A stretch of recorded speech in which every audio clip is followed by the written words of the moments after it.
नमस्कार। पिछले हफ्ते भर से लगभग मैं देवरिया में घूम रहा हूँ, अलग अलग लोगों से मिल रहा हूँ और उनमें से कुछ लोगों से बातचीत मैंने की है। और उसी क्रम में आज मैं शिवाजी राय के साथ हूँ। शिवाजी राय कर्मचारी नेता रहे हैं, यूनियन लीडर रहे हैं और लंबे समय से सामाजिक, सांस्कृतिक और राजनीतिक क्षेत्र में सक्रिय रहे हैं। यहाँ देवरिया में जो जन समस्याएं हैं उनको लेकर यहाँ से लखनऊ तक लगातार आवाज़ उठाना, लड़ते रहना उनकी पहचान बन चुका है। तो इन चुनावों के बारे में आज हम जो बात करेंगे, उत्तर प्रदेश चुनावों के बारे में बात करेंगे। पहली बात तो ये कि इस बार मुद्दे क्या हैं, क्या लग रहा है आपको? लखनऊ से यहाँ तक इतनी सारी चीज़ें, बाहर से उड़ के लोग आ रहे हैं, स्थानीय मुद्दा क्या है? देवरिया में स्थानीय मुद्दा बहुत ज़्यादा है जी। एक तो यहाँ की सड़क की जो समस्या है और सबसे बड़ी समस्या जो देवरिया की है, और देवरिया कुशीनगर जिलों को भी जोड़ा जाए तो 14 विधानसभाएं हैं और 14 एमएलए यहाँ से जीत के जाते रहे हैं हमेशा से, देवरिया कुशीनगर मिलाकर। और देवरिया में 7 एमएलए जीत के जाते हैं। 2 एमपी की सीट है और इसमें सलेमपुर और देवरिया शहर है। लेकिन यहाँ से जो लगातार 25 सालों से पलायन हुआ है, और पलायन कोई जो अचानक नहीं हुआ, ये पूरा एक साजिश के तहत हुआ। और उस साजिश के तहत जो यहाँ की जो शुगर मिलें थी, देवरिया में ज़्यादा शुगर मिलें जो बंटवारे के बाद कुशीनगर और देवरिया का बंटवारा हो गया, तो यहाँ 7 शुगर मिलें हुआ करती थी, 5 शुगर मिलें हुआ करती थी, जिसमें 4 मिलें निगम, 3 मिलें निगम की थी और 1 मिल जो गौरी बाजार है वो कपड़ा उद्योग की मिल थी। और वो मिलों को बेच दिया गया। और बेचने का तो जो चर्चा लगातार इधर की गई, जो शुरुआती दौर में जो मिल बेची गई वो कल्याण सिंह की सरकार थी, 1999 में जब बेची गई तो गौरी बाजार की मिल थी। जब हम लोग पढ़ते थे तो ये पढ़ाया जाता था हम लोग को, और हम लोग जनरल नॉलेज में याद करते थे कि सबसे ज्यादा देश में कहीं चीनी मिल है किसी जिले में तो देवरिया में। जी, 14 शुगर मिलें देवरिया में थी जी। उसके अलावा 14 शुगर मिलों के अलावा देवरिया में खरसारी की मिलें थी, खरसारी मिल थी। और जैसे सिसवा जो महंत है वह खरसारी की मिल थी जी। तो खरसारी की मिलें थी और उसके वजह से बरहज बाजार और रामपुर कारखाना और पडरौना, ये 3 जो है ट्रेड सेंटर हुआ करते थे, बड़े गुड़ का कारोबार था, बहुत तीनों लगभग नष्ट हो गए और तीनों ही खत्म हो गए। फिर उसके साथ और देखिए देवरिया को, तो देवरिया में जो भटनी का इलाका था, ये जो रेलवे का एक बड़ा सेंटर था, वहाँ पर वर्कशॉप थे, तो बहुत सारे लोग वहाँ नौकरी करते थे, जिसकी वजह से भटनी बाजार और गौरी बाजार की शुगर मिल के, तो गौरी बाजार, देवरिया जो मिल थी, देवरिया से देवरिया बैतालपुर चीनी मिल से थी और बैतालपुर एक कस्बा बना हुआ था, अच्छा कस्बा बिल्कुल।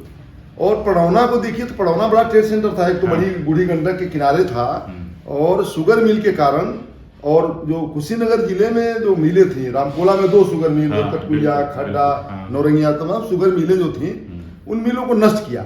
हम इसको देखते हैं कि हम जब इस बात करते इकोनॉमी की दृष्टि से देखते हैं कि इसकी इकोनॉमी क्या है, तो जो देवरिया की 14 शुगर मिलों के साथ साथ जो हमारे यहाँ व्यापार था और रोजगार था वो बहुत रिच था। और आपको एक उदाहरण देते हैं, 1967 में चीफ मिनिस्टर हुए थे चौधरी चरण सिंह जी, और 2 रुपये गन्ने का रेट बढ़ा था पर कुंटल। आप सर्च करके देखेंगे 1967 में सबसे ज्यादा महिंद्रा जीप खरीदी गई थी, वो देवरिया में खरीदी गई थी। और जो है वो अभी मैं अपने रहने का, और एक सेकंड में इस और आगे बढ़ाता हूँ कि देवरिया में जब कोई किसान पडरौना से आता था या कहीं से आता था तो वो जीप से आता था, कलर तब साइकिल से चला करता था। ये स्थिति थी, ये मामला पलट गया, कलर गाड़ी से चल रहा है, और किसान की जो बुरी स्थिति है वो साइकिल खरीदने की हैसियत में किसान नहीं। और इस पर हम आगे बात करेंगे। अभी आज किसान आपको एक उदाहरण के साथ मतलब मैं चाहूंगा उसको थोड़ा समझाया जाए। प्रतापपुर में गया हुआ था जहाँ चीनी मिल है, वहाँ एक रात रुकना हुआ, लोगों से मिलना हुआ, तो पता चला कि इस साल वो चीनी मिल सिर्फ 2 महीने चली है, लोग गन्ना बोना बंद कर चुके हैं। हाँ, मैं और एक इस पर चर्चा करूंगा, बहुत मैंने बृहद चर्चा करने का आवश्यकता है। प्रतापपुर जो शुगर फैक्ट्री है वो सबसे पुरानी फैक्ट्री उत्तर प्रदेश की है, और वो जो है आज की तारीख में बजाज ग्रुप की शुगर फैक्ट्री। बजाज ग्रुप ने कुंदुरखी, बस्ती और गोला गोकर्णनाथ माने उत्तर प्रदेश में आज से 15-16 साल बजाज ग्रुप के पास 2 शुगर मिल मात्र थी। आज की तारीख में उसके पास 16 शुगर मिल है। ये कौन सी इकोनॉमी है कि 2 मिल से 16 शुगर मिल उत्तर प्रदेश में बजाज ग्रुप। अच्छा, ये बताइए अगर इसको एक सेकंड के लिए अलग तरीके से देखा जाए कि इसका चुनाव पे कितना असर पड़ेगा, क्योंकि चुनाव में तो जैसे दिल्ली से बैठ के हम लोग देखते हैं तो यही दिखता है कि राम मंदिर चल रहा है, और जाति चल रही है, धर्म चल रहा है, इन चीजों का कोई मैं इसको फर्क अगर पड़ेगा? मैं अगर जो अतिशयोक्ति मैं बात कहूंगा तो अतिशयोक्ति होगी, लेकिन 9 महीना पहले मैं कहा था, 9 महीने से ज्यादा हो गए, कि उत्तर प्रदेश में भारतीय जनता पार्टी को अंडर 100 सीटें मिलने जा रही है। अच्छा, ये लोग अविश्वसनीय बिल्कुल था उस समय जब मैं कहा बिल्कुल। बात को। बंगाल के चुनाव में हमारे डॉक्टर साहब जो है पकौड़ा चौक पर थे, हम लोग गए थे टिकरी बॉर्डर पर, तो एक वहाँ जो मीडिया वाले थे तो उन्होंने कहा मुझसे कि हमने सोचा किसान आंदोलन बात करेंगे, तो उन्होंने कहा बंगाल चुनाव के बारे में बताइए आप। अच्छा, अचानक लड़की वो पत्रकार ने कहा, तो मैंने कहा भाई बंगाल चुनाव में बीजेपी को अंडर 100 मिलेगी, तो उन्होंने कहा आप कैसे कह रहे हैं 200 सीटें, उनके 200 सीट चुनाव आ सकता है। लेकिन पूर्वांचल तो गढ़ माना जाता है, देवरिया की सीट आप भी जानते हैं, हम भी जानते हैं कि भाजपा के नाम मैं पर एक बात और जरूर बताता कर हूँ, दी है। एक बात और बताता हूँ, देवरिया की सीट, ये शहरी सीट जरूर कही गई है, लेकिन देवरिया कस्बा है, ये शहर नहीं है। बिल्कुल और यहाँ का वोटर गांव में वोट डालता है, रात को शहर में रहता है, ठीक बात, दिन में गांव में रहता है। ठीक बात। तो इसलिए देवरिया की सीट में शुरू से बता दूं, दीपनारायण त्रिपाठी कांग्रेस के एमएलए थे यहाँ पर रामेश्वर श्रीवास्तव 1954 में ये सोशलिस्ट पार्टी से एमएलए चुनाव जीते। बिल्कुल, हाँ। उसके बाद आ जाइए, कृष्णा राय 3 बार सोशलिस्ट पार्टी से एमएलए रहे। 1980 में रुद्रप्रताप से लोक दल से एमएलए रहे। जब पूरा वो रिटर्न हो रहा, कांग्रेस वापस आ रही थी, तो देवरिया, गौरी बाजार, मतलब क्या कहना चाह रहा है, विद्रोही रहा है देवरिया? हाँ, हमेशा रहा है और आज भी है। लेकिन अभी तो लगातार भाजपा जीती नहीं, है। लगातार नहीं मतलब जीती। बाहर से भी लाके किसी को लड़ा दिया जाए लोकसभा। भाजपा लगातार नहीं जीती है, एक प्रचार किया गया बहुत जबरदस्त, ब्राह्मणों के चलते नहीं, ब्राह्मणों के चलते भी नहीं जीती है। इस देवरिया से 2002-2007 में दिनांक कुशवाहा, 2007 में नेलोपा की सीट रही है। जी जी। अब ये सोचिए इसको, और 2007 में समाजवादी पार्टी की सीट दिनांक जीत जाते हैं। दिनांक हो गई थी, बिल्कुल। 2012 में यहाँ पर जन्मेजय सिंह जीत जाते हैं, वो बसपा में पहले थे, बसपा से आके भाजपा में जीत जाते हैं, और 17 में जीतते हैं। जी। तो कभी भाजपा की सीट, मैं इस देवरिया सीट की बात करूं, प्रॉपर देवरिया की, 2080 में नवल किशोर मिश्र को यहाँ पर 2500 वोट मिला था। 1980 भाजपा जब बनी थी, और सुखदेव साहिब को 1500 वोट मिला था कसिया से। एक जनी लड़ते थे, क्या नाम था, देवी सिंह जी लड़ते थे। देवी सिंह तो कभी नहीं जीत पाए, वो बल्कि बसपा में भी जाकर राज्यसभा मेंबर बने तो बसपा में चले गए। अब इसलिए देवरिया कभी नहीं रही है भारतीय जनता पार्टी खाते में। देवरिया तो हमेशा से सोशलिस्टों और कम्युनिस्टों की फर्टाइल जमीन थी। धर्म का ये हम जो राम को लाए हैं, इसका कितना असर है? ये लोग राम को ले आए, मतलब हम तो आप तो जानते ही नहीं थे राम कौन है। तो ये बात स्पष्ट है कि राम के नाम पर वोट नहीं मिलने वाला है, पक्का दावे के साथ में कहा सकता हूं। नहीं, एक बात कहा जाता है कि हम लोग तो भाई माने जाते हैं भाजपा विरोधी, तो हम लोग ऐसे ही बात करते हैं, लेकिन जमीन पर जितना मैं गया, मेरे पास तो अपनी एनालिसिस है, लेकिन आप चूंकि मैं तो बाहर रहता हूँ, आया हूँ, 4 लोगों से मिल रहा हूँ, आप तो 24 घंटे यहीं रह रहे हैं। हाँ, बिल्कुल। तो आप जमीन वाली जो स्थिति है ना, थोड़ा ईमानदार होकर बात कीजिए। मान लिया जाए कि जो जीतना हो जीतेगा, उससे हमें क्या फर्क पड़ता है, इस तरह जरा बात कीजिए। देखिए, मैं तो बिल्कुल ईमानदारी से बात कर रहा हूँ जी। मैं जब टिकरी बॉर्डर पर था, गाजीपुर बॉर्डर पर था, और सिंघू बॉर्डर पर था, शाहजहां बॉर्डर पर था, और मैं जाकर लखीमपुर में भी जाकर पूरी घटना को देखा है, और लखनऊ में भी था, जो किसान समर्थन समिति बना करके हम लोग आंदोलन चला रहे थे। अगर जो वास्तविक स्थिति पर जाया जाए, आज कई लोगों ने मुझसे लिखा है, मेरे पोस्ट पर लिखा है कि 1977 की स्थिति है। अच्छा। हाँ, और बड़े विद्वान हैं जो 1977 में रहे हैं, हमारे साथी हैं, यही रहने वाले महेश्वरनाथ त्रिपाठी जी जो है हाईकोर्ट के वकील हैं, और मेरे एक टिप्पणी में लिखा है, राय साहब बिल्कुल 1977 की स्थिति है। अच्छा। लखनऊ में बैठ के लिख रहे हैं। किसान आंदोलन का कितना असर होना? तो किसान आंदोलन ने पूरे चीजों को बदल दिया है। जैसे तो 12 महीने 13 महीना पहले आपको जा सोचिए, मैं 2018 में एक लेख लिखा था। अच्छा। जो जन संदेश टाइम छपा है लेख को, और मैंने 18 में कहा कि देश का किसान लामबंद होने लगा है 2018 में। तब यह KSCC थी, तब SKM नहीं था। और 500 संगठन जब इकट्ठा हुए या KSCC के साथ, तो फिर SKM आ गया।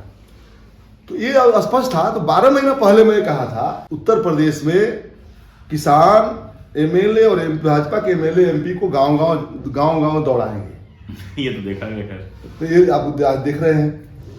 तो ये स्थिति जो बनी थी, किसान आंदोलन ने जो जनता में डर था। एक बात बताइए, योगी जी गोरखपुर के, एक सेकंड में करते, जनता में जो डर था, भय था, किसान आंदोलन ने जनता को भय मुक्त किया। लेकिन पश्चिम में तो ये असर है, पूरब में है, मुझे तो कोई असर दिखाई नहीं दिया। मैं टिकरी बॉर्डर भाषण दे रहा था, तो मैंने कहा जितनी सीटें पश्चिम में भाजपा हारेगी, उससे ज्यादा सीटें पूरे में भाजपा हारेगी। लेकिन आंदोलन तो नहीं दिखा, सड़क पर लोग नहीं आंदोलन अंडर करंट है, अंडर करंट है। यहाँ तो बदल जाता है, सोशल जो सिस्टम में बदल जाता है। हम कल भी हम लोग बात जब कर रहे थे तो यह स्पष्ट था कि हमारी जो इकोनॉमी जो पलायन कराया गया, तो मेन पावर पलायन कर गया। मैं 20 साल 22 साल पहले जब मैं बच्चों से बात करता था तो पूछता था भाई तुम क्या कर रहे हो, कहा कुछ नहीं करते। मैं कहता था उनसे चलो भाई ये आंदोलन है, और बच्चों से मैं कहता था कि चलो आज ये आंदोलन है, कहते टाइम नहीं है। मतलब है कि जो आदमी बेरोजगार है कंप्लीट, तो उसके पास कतई टाइम नहीं मिलेगा। सही बात। उसके पास टाइम बहुत है जो काम कर रहा है, वो छुट्टी ले सकता है, छुट्टी ले सकता है, 4 बजे के बाद चलेगा, 10 बजे पहले काम करेगा, कहीं इस टाइम से फुर्सत, लेकिन वो व्यस्त है।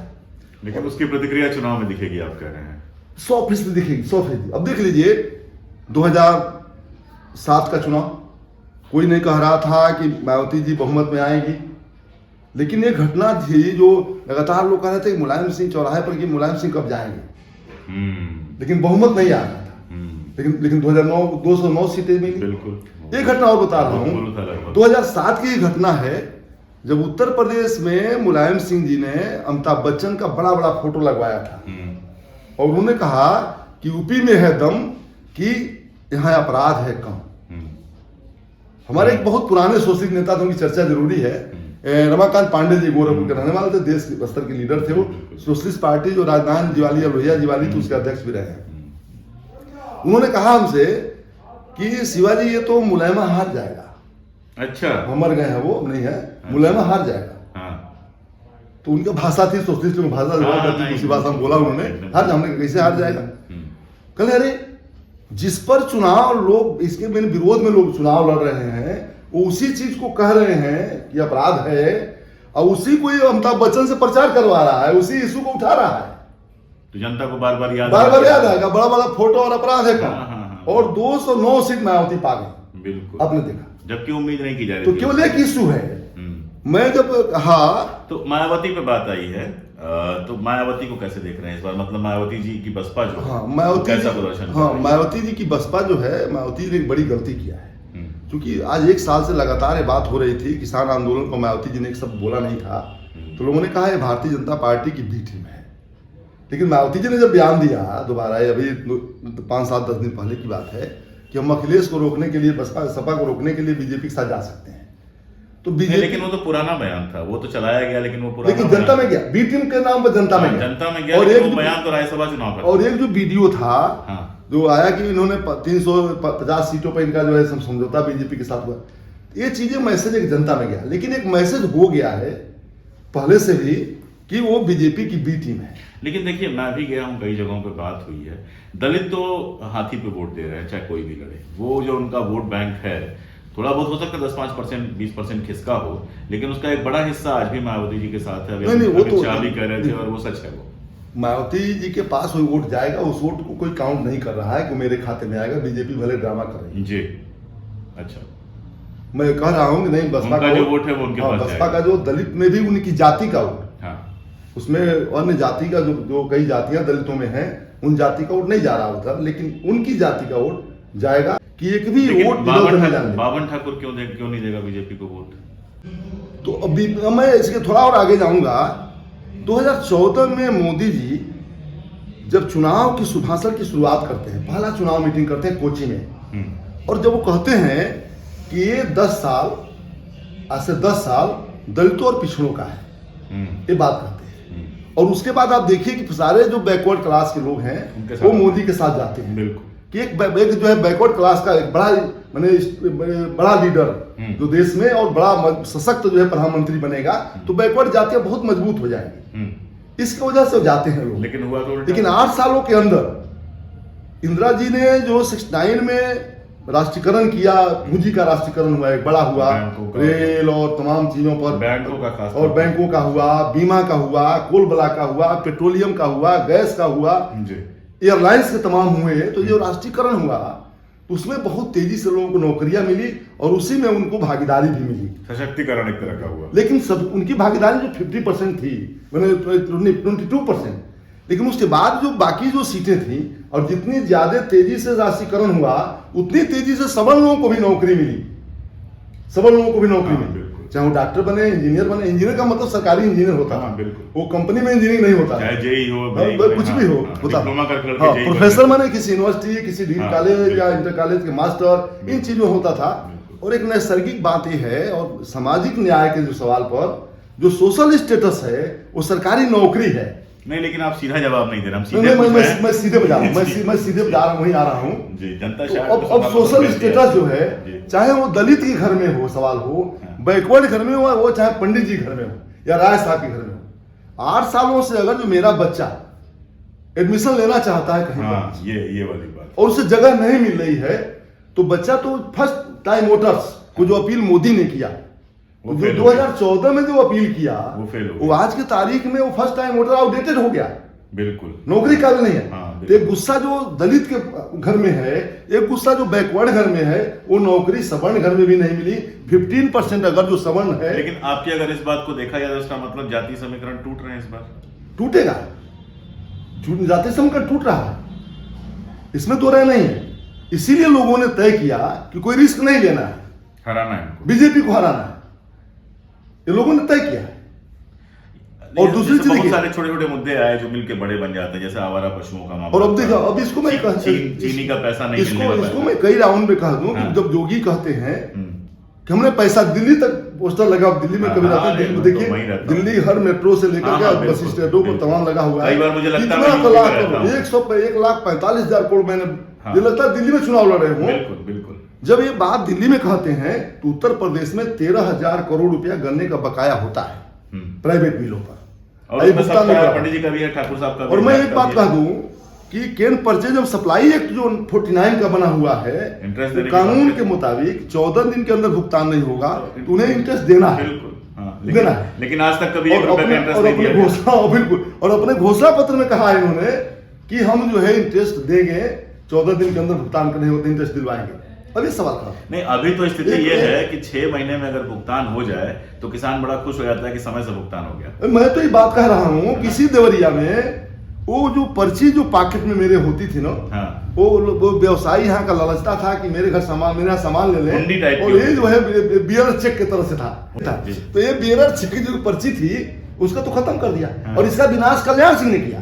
अच्छा, जो केन परचेज सप्लाई एक्ट को डीम कर दिया और सीधे कारपोरेट खाते में सौंप दिया हमको, जो भुगतान देगा, हमारी जो सोसाइटी को मार दिया, जो हम चुनाव करते थे जी। आज हम गन्ना, हम जो है सोसाइटी को बेचते थे गन्ना समितियों को, उनका अधिकारी खत्म कर दिया, सीधे कारपोरेट से आप पकड़ दिया। अब लूट हो गई, हमारी पूरी लूट हो गई, तो सारा उन्होंने सब गड़बड़ किया। तो इस स्थिति में कलेक्टिव जो हुआ वो बेरोजगारी है। अच्छा, लेकिन आपका जो मुख्य क्षेत्र था वो था कर्मचारियों का, आपने जिंदगी भर आंदोलन किया है, और न्यू पेंशन स्कीम मेरे ख्याल से दुनिया की सबसे बेशर्म स्कीम है। मैंने कभी ऐसा नहीं सुना 50 लाख और 25 लाख और 5,000 और 10,000 का जो पूरा गणित है, आप बेहतर समझाएंगे।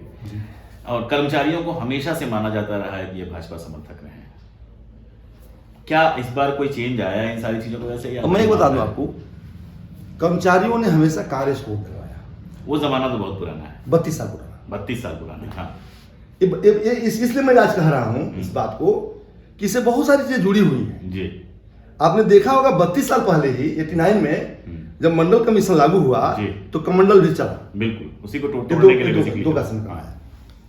फिर तीसरी बात उसमें उभर के आती है कि जो अटल बिहारी वाजपेयी जी ने सवर्ण के बच्चों को प्रेरित किया और दिल्ली यूनिवर्सिटी से लेकर जादवपुर यूनिवर्सिटी तक बच्चों ने आत्महत्या किया, आग लगाई सवर्ण बच्चों।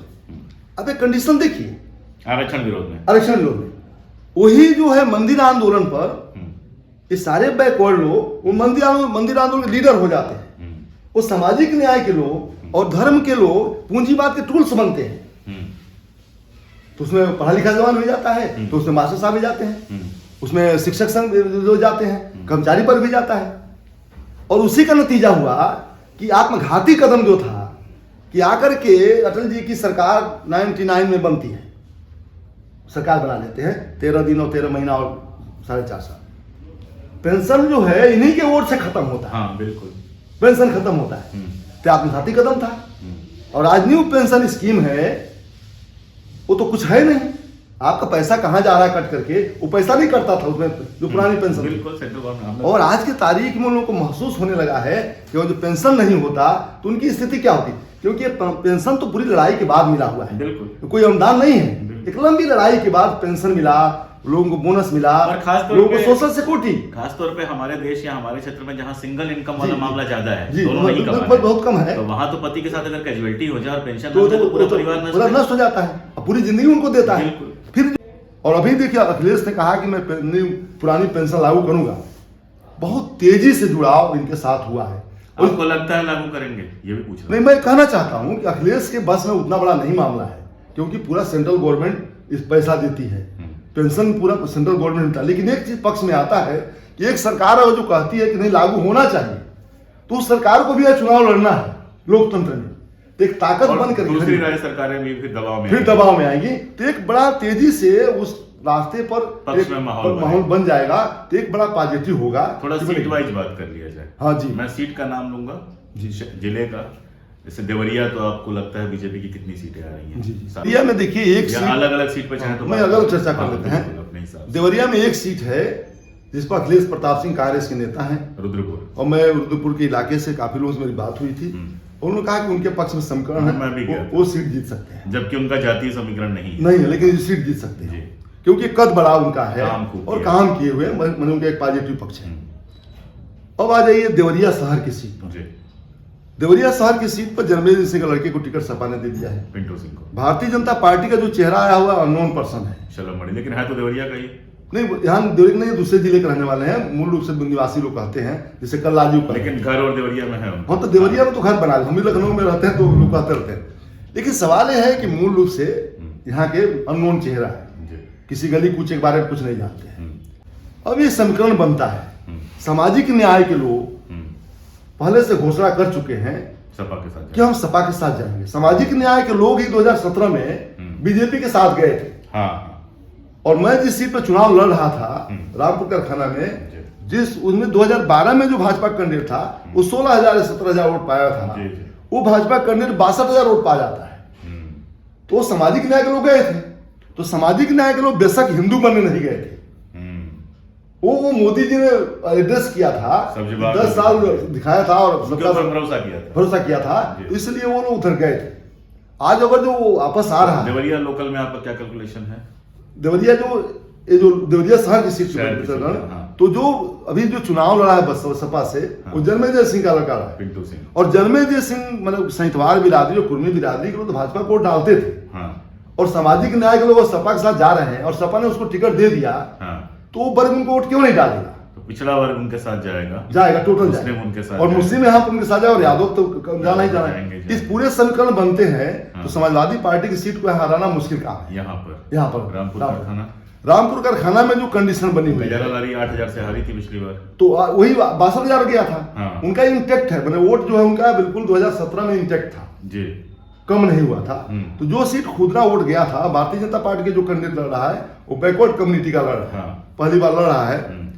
और बसपा का जो कैंडिडेट लड़ रहा है, तो बसपा बताया कि लोग अगर जो उससे बसपा के लोग अगर जो निर्दल प्रत्याशी के रूप में गुड्डू गोसाई वोट डाला, तो बसपा के साथ जाने में कतराएंगे, क्योंकि अब सिंबल आएगा। तो हमसे कोई कहे नहीं भाई ठीक है उनको, तो मैं सोचूंगा कई बार, ये बहुत सारे सोचने वाले कि हम बसपा को डाले कि ना डाले। तो इस स्थिति में रामपुर में सपा कैंडिडेट मजबूत दिखता है, मजबूत दिख रहा है। हाँ, दिखती है।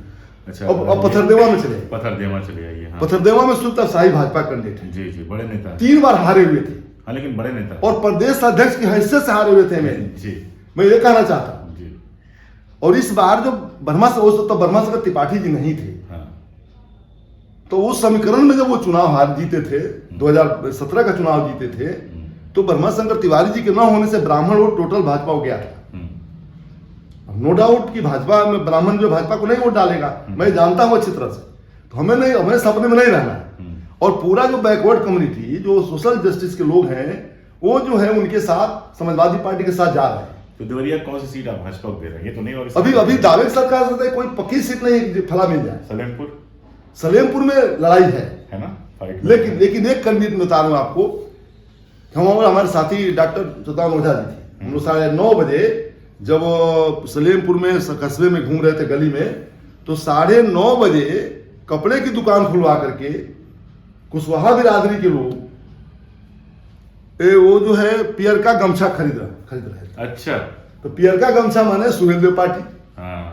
अब वो एक बात कई बात कहता लोग करे अब तो हम लोग आज ज्वाइन करने जाते हैं जानने के 11 बजे। अब 11 बजे ज्वाइन करने जाते हैं जा तो कुशवाहा का वोट जो है जाएगा, अंडर करंट है। वो बहुजन समाज पार्टी। मतलब आप कह रहे हैं, मतलब अगर बहुत डिटेल में जाएंगे तो घंटों बात होगी जी, जी, जी। लेकिन मोटा मोटी ऐसा, क्योंकि गोरखपुर में भी मेरी जो लोगों से बात हो रही है, मुझे नहीं लगता क्लीन स्वीप जैसी स्थिति है। गोरखपुर में भी भाजपा की कोई क्लीन स्वीप जैसी स्थिति नहीं है, भाजपा को नहीं कुछ मिले जा रहा है। तो कुछ सीटें तो मिलेंगी। खैर योगी जी मेरे ख्याल से गोरखपुर निकाल। अब मैं एक सेकंड अगर एक में टाइम दे तो उसमें मैं चर्चा कर लूं। हमारे मैं एक बारात में गया था, अच्छा 2 महीना पहले, और एक वकील साहब हमारे मित्र हैं, तो रात में 4 घंटे चर्चा हुई। रात में बारात में खलिए थे, 4 घंटे आग पास बैठे हुए थे, ठंडा का मौसम था। तो कह रहे हैं कि गोरखपुर में एक सीट राधा मोहन अग्रवाल को मिल सकती है। 2 महीना पहले जब जोगी नहीं लड़ा, तो एक सीट मिल सकती है। डॉक्टर साहब बहुत पॉपुलर आदमी थे, तो एक सीट मिल सकती है, जानते हैं, जब पढ़ते तब से जानते। लेकिन उसके बाद हम लोग जब गोरखपुर गए थे 10 से 15 दिन हो रहा है, गोलघर में जो बाल घर है, क्या कहते हैं, बाल विहार है, तो हाँ 8-10 लोग वहाँ बैठे हुए थे। तो वो लोग चर्चा हो रही थी, तो अब लोग कह रहे थे, तो चर्चा यहाँ तक आ गई कि टीएम सिंह को रामकृष्ण द्विवेदी ने गोरखपुर में हराया है। तो TM Singh Uttar Pradesh chief minister थे। देखिए हमारा जो पूर्वांचल है, वहाँ आपको ये बड़े बड़े दिग्गजों के हारने के इतने किस्से मिलेंगे कि उस पर पूरी एक किताब लिखी जा सकती है। यहाँ से बड़े बड़े लोग हार के गए हैं, तो सुनिए। तो लोग आ रहे हैं, तो हमने कहा भाई ऐसा होना होगी गोरखपुर द्वारा। गोरखपुर मैंने केवल, अच्छा फिर कंडीशन देखिए, बहुत पॉपुलर मेयर को आशा ने हराया, वहां अमरनाथ हराया। अमरनाथ अद्भुत था वो, मतलब वो क्या कहते हैं, थर्ड जेंडर की थी वो। और जोगी जी जब अयोध्या में जा रहे हैं, मैंने उसी दिन लिखा, वो जोगी जब अयोध्या जा रहे हैं और सरजू में आचमन करके आ करके और प्रेस कॉन्फ्रेंस कर रहे हैं, बड़े गर्व के साथ कह रहे हैं कि हम जो है यहीं से बैठ करके पूरे उत्तर प्रदेश को मैसेज देंगे कि मंदिर बनाया है। दूसरे दिन जोगी की लिस्ट मोदी ने जारी कर दिया कि अब गोरखपुर साहब जाकर लड़ना है।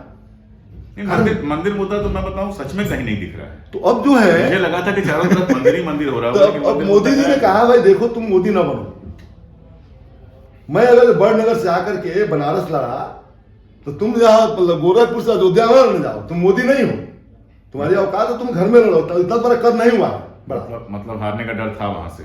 वहां भी हारने का डर था और यहाँ भी हारने का डर था। और नो डाउट मैं कह रहा हूं आज टफ होगा, हो सकता है लोग मजाक उड़ा सकते इस बात को, लेकिन जो समाजवादी पार्टी ने उपेंद्र शुक्ल की पत्नी को टिकट दिया है, वो महिला है और आजकल अंडरकरंट महिलाओं का है, अंडरकरंट है। लेकिन गोरखपुर देखिए, मैं रहा हूं और पढ़ाई लिखाई की है वहां से, तो मठ को लेके एक है थोड़ा सा आदर का मामला, जिसके चलते लोग मतलब सब करते हैं लेकिन लास्ट में जाके मठ। सर एक बात जान लीजिए कि लोग लगातार अभयनाथ भी नहीं जीते हैं, नहीं लगातार दिग्विजय भी नहीं जीते हैं, वो भी सही है, और लगातार जोगी भी नहीं जीते हैं, जमुना निशा ने हरा दिया था। हाँ। तो मैं ये नहीं कह रहा हूं कोई अचंभे वाली बात है, और अंडर करंट है। यमुना निषाद वाला किस्सा जरा लोगों को बताइए, कम लोगों को पता है। अक्सर क्या होता है कि सब भुला दिया जाता है। तो वो जो पिछड़ी जातियां थी, पिछड़ी जातियां इकट्ठा हो गई। इस सन की बात है ये, और ये भी इसके पहले वाले चुनाव की बात है, ज्यादा दिन नहीं हुआ, उनके मरने के पहले ही बात है जो ना सर। ये जो पिछड़ी जातियां इकट्ठा हो जाएगी तो मठ क्या करेगा, करता है। लेकिन योगी जी ने काम तो कराया है गोरखपुर में, काफी वो हॉस्पिटल और ये सब काफी सड़कें उनके। अच्छा मैं एक बात कहना चाहता हूँ, गोरखपुर मेडिकल कॉलेज की स्थिति क्या है? नहीं, मेडिकल कॉलेज सत्यानाश जमाने से है, तो कसाई घर हो गया, तो कसाई घर जमाने से बना। तो एक मेडिकल कॉलेज को सरकारी इंस्टीट्यूट है, कसाई घर बनाएंगे और वहीं पर अपना ही मेडिकल कॉलेज खोलेंगे 400 करोड़ रुपए का, और गरीबों की जमीन छीन लेंगे। उसको सुधारा जा सकता था। तो मेडिकल कॉलेज बड़ा बना, अगर यही 100 करोड़ उसमें लग गया होता 400 का, तो वो काफी बेहतर होता। तो उनको ये निजी पैसा कहां से आया मठ के पास? 400 करोड़ अचानक आ गया, अचानक मेडिकल कॉलेज बन गया, तो कौन सा काम किया? और ये जो एम्स है, ये गन्ना संस्थान की जमीन पर बना और अखिलेश यादव ने वो जमीन दिया, ये सबको मालूम है, जो एयरपोर्ट रोड पे है। हाँ, और जो गोरखपुर के लोगों ने और यहाँ के तमाम मनोज सिंह और सारे अभियान चलाते, एम्स मिल चाहिए यहाँ पर। तो एक एम्स 150 एकड़ में एम्स में छोटी जगह पे एम्स बना है, उसको बड़ा भी उसी का विस्तार करते 400 समेटा जाए अब इस बातचीत को। तो इसलिए एक बात कह दूं, हाँ, कि जो उपेंद्र शुक्ल की पत्नी है गोरखपुर में, हो सकता है लोग उपेंद्र शुक्ल को श्रद्धांजलि देना चाहते हैं और उनकी पत्नी को जिता करके। कांग्रेस को कितनी सीटें आप दे रहे हैं इस चुनाव में, ये बात भी रह गई, और बसपा को कितनी सीटें दे रहे हैं? कांग्रेस को 35-36 से ऊपर सीटें मिलेगी। अच्छा, हाँ, क्योंकि नॉर्मली 10-15 की ही बात की जा रही है। हम लोग कह रहे हैं, अनुमान कह रहे हैं, जब मैं कह रहा हूं कि बीजेपी अंडर हैंडेड रहेगी। हाँ, ये भी आप कुछ अलग ही कह रहे हैं कि 150 तो मान के चला जा रहा है कि अंडर हैंडेड रहेगी। तो अंडर हैंडेड रहेगी तो 300 सीटों में तो सबको जाएगा। मायावती को भी कुछ सीटें मिलेगी, लेकिन जनता ने तय किया है कि मायावती को इतनी सीट मत दो कि मेरी भारतीय जनता पार्टी मिलकर सरकार बना ले। और एक कलेक्टिव है, किसानों को आज तक दुनिया के किसी देश के शासनाध्यक्ष ने अपमानित नहीं किया होगा, उनको दे या ना दे, उनको बदनाम नहीं किया होगा। तो मोदी और मोदी की पूरी कैबिनेट और जोगी जब ये बात कहते हैं कि ये खालिस्तानी है, ये पाकिस्तानी है, ये विदेशी फंडिंग से चल रहा है, तो नेहरू जी ने जो किताब लिखी है कि नेहरू जी की मेरी कथा नेहरू जी की है, वो किसानों के बारे में कहते हैं कि उनकी स्थिति क्या होती है। किसान खाना खिलाता है, पैसा उसके पास नहीं होता है, लेकिन अनाज उसके पास होता है। तो जिसकी लड़ाई नेहरू जी लड़ते हो, जिस किसान की, सहजानंद सरस्वती का जो है जन्मदिन है, सहजानंद सरस्वती लड़ते हो, जिसकी लड़ाई लड़े हो, बाबा रामचंद्र आकर वहां महाराष्ट्र से लड़े हो, वहां पर इतने लोगों ने गांधी तिनकठिया आंदोलन को जो चलाया। तो बिल्कुल मैं आज कह दूं आपको कि तिनकठिया आंदोलन और ये जो 3 कानून का आंदोलन सेम लड़ाई है। बिल्कुल जट्टा पगड़ी समाज। हाँ, बिल्कुल। तो पगड़ी समाज का मामला है, किसानों की प्रतिष्ठा का सवाल है। बिल्कुल। और एक बात जो है इसमें जो बात आई उभर करके कि किसान अपमान नहीं भूलता, एक बात है। दूसरी चीज यहाँ का किसान खुद को जोड़ रहा है पश्चिम के किसान से। जोड़ा है। पश्चिम में हमेशा जो है 36 का आंकड़ा बिल्कुल यहाँ जोड़ा है। आज यहाँ किसान ही नहीं, मैं आपको बता दूं कि हमारे घर तक जो खबर आ रही है मोबाइल में जी, वो यहाँ के नौजवान जो दिल्ली में रहते हैं उन्होंने सोशल मीडिया से पहुंचाया कम खर्चे में। हाँ, और ये कारपोरेट मीडिया किसान के खिलाफ रही। बिल्कुल। लेकिन 5 सितंबर को जो भीड़ आई लखीमपुर में, जो हम गए थे वहां पर, जो अंतिम अरदास में जो भीड़ थी, वो भीड़ तो समुद्र थी। तो ये लोगों का आक्रोश है, ये गुस्सा लोगों का है। इसलिए मैंने एक बात और कहा था कि मोदी जी और अमित शाह टेनी को लेकर प्रचार कर देंगे तो अंडर 50 और हाईकोर्ट ने, सरकार ने मिलकर जो टेनी के बेटे को छुड़ा दिया है, किसान जेल में है। हाँ, तो ये रिएक्शन बहुत तेज है। ठीक है। इसलिए इस स्थिति में देखा जाए तो ये कलेक्टिव है। 1977 मैंने 1977 से बड़ा आंदोलन हुआ है, किसान आंदोलन। उसमें नेता लोग जेल गए थे, लेकिन 12.5 महीने में 750 किसानों ने जो है उनके जो है शहीद हुए हैं। इसकी रिकवरी जो है मोदी को हरा कर होगी, 24 तक ले जाएगी इसको, मोदी को हरा कर रिकवरी होती है इसकी। चलिए तो ये लंबी बातचीत आप लोगों ने सुनी और इसमें कुछ बेहद मजेदार बातें थी। और एक बात तो मैं बताऊं कि अंडर करेंट्स कई बार बाहर से दिखाई नहीं देते हैं। बहुत सारे चुनाव हम लोगों ने देखे हैं जहां सारे अखबार, सारी मीडिया अलग राग अलाप रही थी और जब डब्बा खुला तो सारा का सारा मामला पलट गया। तो राय साहब यही कह रहे हैं कि इस बार डब्बा पलटने वाला है। अब क्या होगा क्या नहीं होगा वो 10 मार्च को देखा जाएगा। लेकिन जिस तरह का राज चलाया है योगी ने, उसके बाद गुस्सा तो है, वो गुस्सा मैं भी देख सकता हूँ, अलग अलग स्तरों पे गुस्सा है। हालांकि अफीम का असर कितना, धर्म का असर कितना अंत तक जाता है नहीं जाता है, ये एक देखने वाली बात होगी। लेकिन एक बात मैं जरूर कहूंगा कि आश्चर्यजनक ये है कि जब मैं दिल्ली से चला था तो मुझे लगा था मंदिर मुद्दा बहुत हावी होगा, और मैं इतनी जगहों पे घूम के आ गया, इंटीरियर भी, शहर भी और बाकी जगह।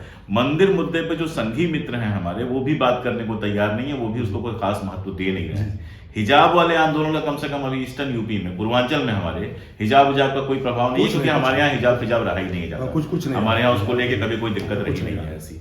तो देखते हैं आखिरी टिप्पणी के रूप में आपकी बात। मैं भी कह दूं कि जो अफीम है, जब नशा टूटता है ना तो आदमी रोटी मांगता है, और पेट का और दिमाग का संबंध बहुत तगड़ा होता है।